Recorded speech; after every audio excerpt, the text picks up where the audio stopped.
Hello friends, Akash this side. Welcome back in our YouTube channel sky diary speaks. ये video में मैं आपके साथ बोर्ड एग्जाम में ओसीएम का पेपर, organisation of commerce and management का पेपर आप बोर्ड एग्जाम में कैसे प्रेजेंट करोगे उसके ऊपर मैं बात करने वाला हूं। आपको वीडियो को एंड तक देखना है। यहाँ पे एक बोर्ड आंसर शीट पे एक पेपर लिखा हुआ आपको मिलेगा एंड यस, कैसे मार्क्स अलोकेट किए जाते हैं, कैसे मार्क्स दिए हैं, कैसे प्रेजेंट किया है, कहाँ पे कौन सी चीजें कैसे प्रेजेंट करनी है, वो सब का डिस्कशन ये वीडियो में होगा। तो प्लीज वीडियो में आप एंड तक बने रहिए एंड चलिए स्टार्ट करते हैं। देखिए ये आप सभी को पता है, बोर्ड एग्जाम का आंसर शीट होता है। ये चीजें आप प्रॉपर भरोगे, मार्क्स कैसे एलोकेट किए वो देख लेना, प्रेजेंटेशन देखो और क्या क्या गलती ये भी स्टूडेंट ने की है क्योंकि मैंने चेक करते रहे वहां पे करेक्शन आपको करेक्ट करके बताऊंगा। ये मिस्टेक आप मत दोहराना, ठीक है। चलिए स्टार्ट करते हैं। ये ऑब्जेक्टिव का क्वेश्चन है, आप देख सकते हो। जैसे कि क्वेश्चन नंबर 1 है तो यहाँ पे क्वेश्चन नंबर 1 लिखा। ए ऑब्जेक्टिव में ए बी सी डी ऐसे 4 होते हैं तो यहाँ पे ए लिखा, फिर 1 2 3 4 ऐसे करके आपको प्रेजेंट करना है। देखिए सेकंड लिख दिया,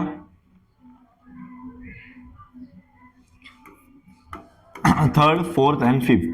आपको आंसर को प्रॉपर अंडरलाइन करना है जैसे कि इन्होंने किया है, रजिस्ट्रेशन, डिस्ट्रिक्ट जज, कंज्यूमर, बराबर। ये चीज आपको फॉलो करनी है। चलिए अभी यहाँ पे आप सबको पता है मैच द फॉलोइंग का क्वेश्चन है और इन्होंने हाँ नंबर नहीं दिया है, आपने नंबर देना है यहाँ पे।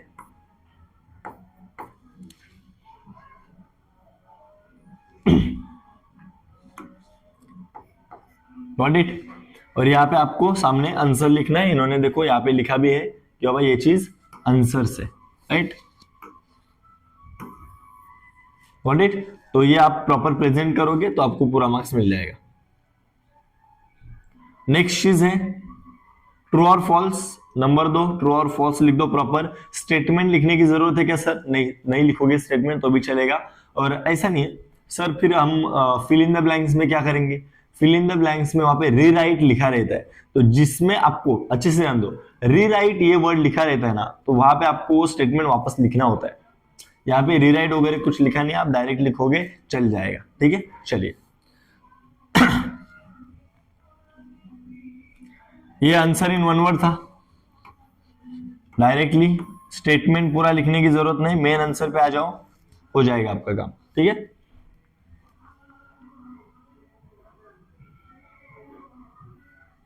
यस, डिफाइन द टर्म कैसे लिखना है, बहुत बच्चों का क्वेश्चन होता है, तो आप यहाँ पे आज देख लो डिफाइन द टर्म कैसे लिखना रहता है।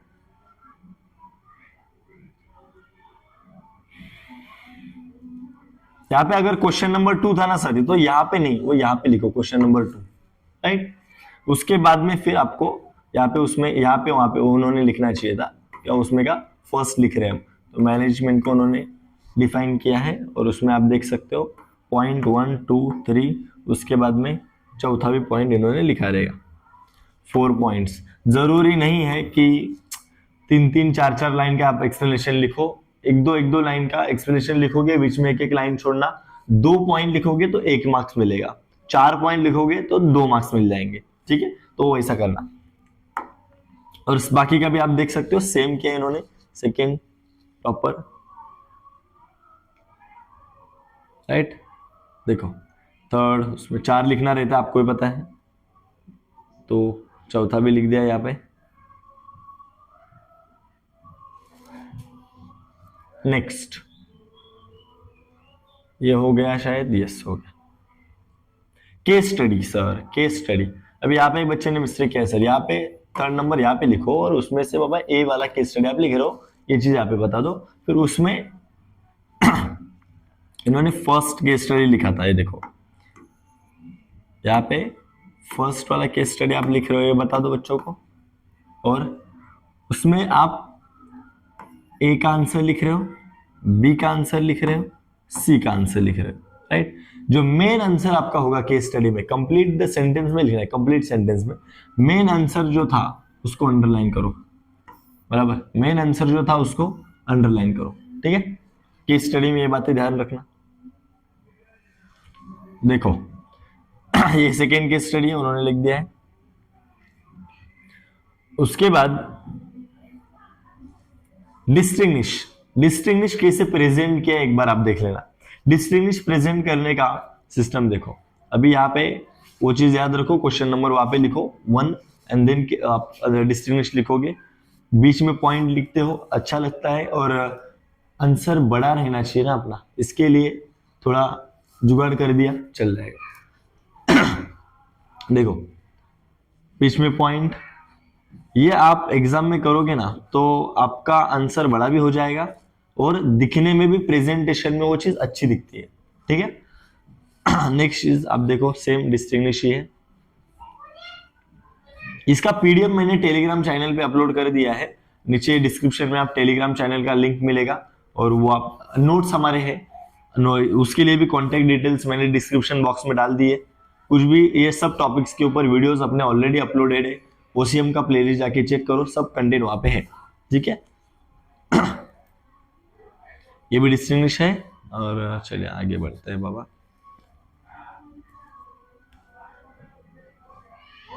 यस ये देखो, अभी ये है शॉर्ट नोट, ठीक है।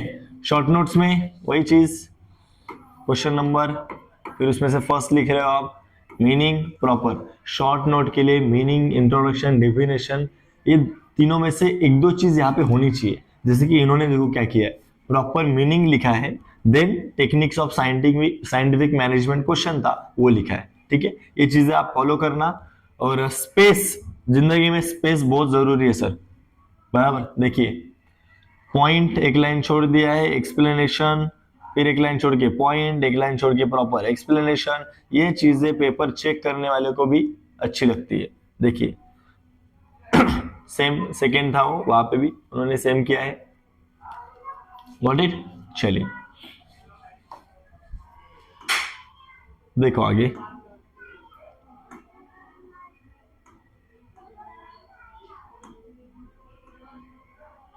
हाँ या ये चीज अभी जस्टिफाई द फॉलोइंग देखो, क्वेश्चन नंबर 6 में आता है जस्टिफाई द फॉलोइंग, यहाँ पे लिखो क्वेश्चन नंबर 6, उसमें से 1, ये एक स्टेटमेंट है, controlling is the last function of management, इसके ऊपर भी मेरा वीडियो जस्टिफाई द फॉलोइंग के मार्क्स किसे खींचने का, सिंपल बात। Controlling is the last function of management and it can be, देखो कॉमा दो, it can be justified as follows. अभी देखो controlling is the last function of management can be justified as follows, it is important for an organization to keep वो जो explanation है, आप चार statement 5 statement लिखो, एंड में कंक्लूजन बेकायदा आपको ऐड करना है। कंक्लूजन कैसा लिखा है देखो, on account of about detail justification it can be concluded that, comma, वो जो स्टेटमेंट था ऊपर वो वैसा का वैसा लिख दो, सिंपल एज दैट, राइट। चलिए सब में ये होना चाहिए conclusion. Entrepreneurship is the best source of self employment, justify the following ही है, स्टेटमेंट वापस लिखो and it can be justified as follows. आगे 4 पॉइंट का आपका एक्सप्लेनेशन होना चाहिए या फिर 5 पॉइंट का, एंड में कंक्लूजन ऐड कर दो, प्रॉपर लगता है 1 से 1.5 पेज अगर ये आंसर जाता है अच्छा लगेगा। हाँ बच्चा भी, बहुत सारे बच्चे ना कमेंट सेक्शन में ये लिख देते, इतना टाइम में 3 घंटे में इतना कैसे हो गया, अरे बाबा तू नहीं कर रहा है, इसका मतलब ये नहीं ना सबको, किसी को भी नहीं जमेगा, गॉट इट। इसका कैपेसिटी था, आपका कैपेसिटी क्यों कम कर रहे हो आप, सिंपल बात है। आप नहीं लिख पा रहे हो इसका मतलब ये नहीं कि ये लोग नहीं लिख पाएंगे, इन्होंने लिखा है 3 घंटे में, सिंपल बात है। तो आप राइटिंग प्रैक्टिस करो, हो जाएगा। क्वेश्चन नंबर 7 है, शॉर्ट नोट वाला ही क्वेश्चन रहता है, बट देखोगे प्रॉपर तो मीनिंग से, जैसे मैंने बोला था, मेन आंसर, पॉइंट एक्सप्लेनेशन, बराबर। देखिए पॉइंट एक लाइन छोड़ के प्रॉपर एक्सप्लेनेशन, पॉइंट को अंडरलाइन प्रॉपर किया है, देखिए उसमें 2 लिखना रहता है, तो मीनिंग, पॉइंट, एक्सप्लेनेशन, सेम चीज। लास्ट क्वेश्चन के लिए मेरे को आपको मेन बताना है, चलिए लास्ट क्वेश्चन पे आते हैं। लास्ट क्वेश्चन आ गया, क्वेश्चन नंबर 8, 8 मार्क्स का है, तो ऑब्वियसली शॉर्ट नोट से ज्यादा इसको भाव देना पड़ेगा, सिंपल बात है। यहां पे देखो इंट्रोडक्शन लिखो, मीनिंग भी लिखो, 4-5 लाइन का, डेफिनेशन लिखो, मार्केटिंग का क्वेश्चन है तो मार्केटिंग का definition, importance of marketing to society, 5 point दो क्वेश्चन पूछे सोसाइटी प्लस आगे आप अगर आप देखोगे आपको देखने मिलेगा, देखो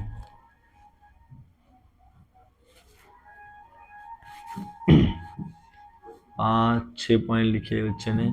हाँ यहाँ पे देखो importance of marketing to consumer भी पूछा है, तो इसमें भी 4-5 पॉइंट एक्सप्लेनेशन के होनी चाहिए।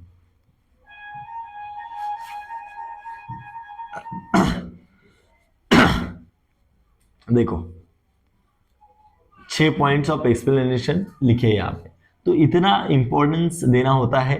प्रेजेंटेशन वाला पार्ट आप देखो, बराबर आपने कितना पढ़ा है वो चीज एग्जाम में लेके जाके आप वही कंटेंट सामने वालों को कैसे प्रेजेंट करवाते हो ना, वो बहुत इंपॉर्टेंट रहता है। कॉलेज में स्कूल में जब आपका वाइवा ओरल्स वगैरह होता है आप प्रिपरेशन कर लेते हो जितना पॉसिबल है, पर वहां पे जाने के बाद जितना आप जब सामने वाले के साथ बात करते हो तो जितना चीज आने वाला है वही आएगा, बराबर है कि नहीं। तो सिंपल बात है, प्रिपरेशन करो, प्रेजेंट कैसे करना है उसका एक डेमो वीडियो था ये, एंड आई होप आपको ये सही लगा होगा। ऐसे ही इंपॉर्टेंट इंटरेस्टिंग और आपके लिए जो एग्जाम में काम आएंगे ऐसे वीडियोस हम अपने चैनल पे अपलोड करते रहते। आप हमारे चैनल को सब्सक्राइब करके रखिए। मिलते हैं हम लोग फिर नेक्स्ट वीडियो में, तब तक के लिए जय हिंद।